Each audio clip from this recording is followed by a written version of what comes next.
you come to Alsace, a great first stop is the adorable village of Ribeauvillé, inside which you will find the iconic house of Trimbach. This is a great place to go because you can taste all the classic Alsace grapes in one stop.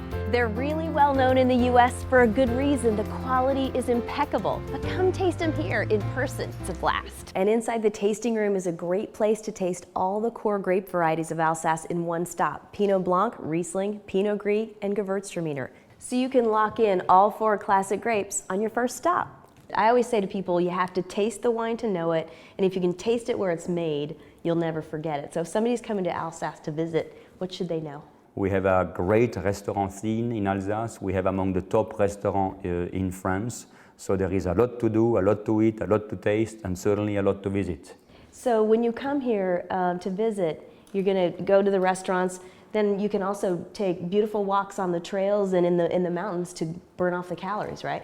Absolutely. We have a great museum in Colmar. We have the most beautiful vintage car museum in Mulhouse, which is the biggest car museum in the world. We have some wonderful villages to visit. I mean, you can easily spend a week in Alsace. Can we come here to visit you?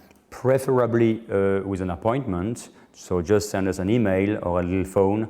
But of course you can. Another great winery to visit in Alsace is Domaine Weinbach, a true traditionalist in the town of Kienzheim. It's beautiful, and when you get to taste the wines, you'll love them. And be sure to visit another of my favorite wineries in Alsace, Zindhombrecht. You can visit quite a few wineries.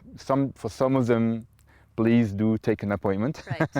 Right. But wine tours and wine visits are extraordinary. I think, and I'm quite proud to say it, the Alsace winery is one of the prettiest in the world. There's not many wine routes that can, match the authenticity, the old villages, the scenery, and all that you can do there. Take a moment to send an email and make an appointment. You'll have a great visit. The region of Alsace is a string of absolutely charming villages like this one, Ile-Hoizerne. It's also a capital of gastronomy with more Michelin stars per capita than in all of France and the world, with the crown jewel being right here, the Auberge de Lille, where Chef Mark Haberlin whips up some amazing specialties. We have been voted now, I think for 2 or 3 years, the area in France with the highest number of Michelin star restaurants for the local population. So you can program a pretty good, gastronomical trip. So diet a little bit before you come here, because you eat very well. So when you come here, you will drink well and you'll eat well. So save your pennies and diet ahead of time. Hey, the bells are ringing. That means it's lunchtime. I'm getting hungry. Oh, the wine, the food of Alsace. We have really cleaned our plates this week. But to work off those calories, you can hike the vineyard trails. It's easy to get a map of the trails, and why work out in a gym? This is a great way to get the most out of your travel dollars, take in the scenery. And in Alsace, it's every bit as good as the food and the wine. A great last stop on your visit to Alsace wine country is right here in Marlenheim at Arthur Metz. It's just 20 minutes from the Strasbourg train station. And what better send-off than sparkling wine, my favorite style.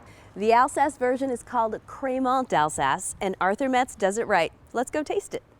I love sparkling wine, so I'm thrilled that here in Alsace they make a local version in the traditional method called Crémant d'Alsace. Crémant just means creamy, like the bubbles. They make them from the classic grapes, a rosé from Pinot Noir and a Blanc de Blanc from Chardonnay, but they also make them from the local traditional grapes, like this Michel Léon by Arthur Metz, made from Pinot Blanc. That's really worth checking out. And actually, the category is because they are an amazing value for the quality. So for $15 to $20, broadly available, try the Alsace grapes with bubbles. My favorite's the Chardonnay. Well, maybe the rosé. I don't know. I love them all. Many people, usually when they start traveling to France, they start eventually to travel to Paris or to Champagne or maybe to Bordeaux. And only afterwards, after 1 or 2 trips, they come to Alsace. And they all go like, oh my God, if I had known that before, they would have started with Alsace. So it's still a well-kept secret, but little by little, Alsace is getting world-renowned. So on the town in Alsace, it's just 2 hours and 15 minutes from Paris on the TGV. Try all the classic grapes and the sparkling. Daily tastings.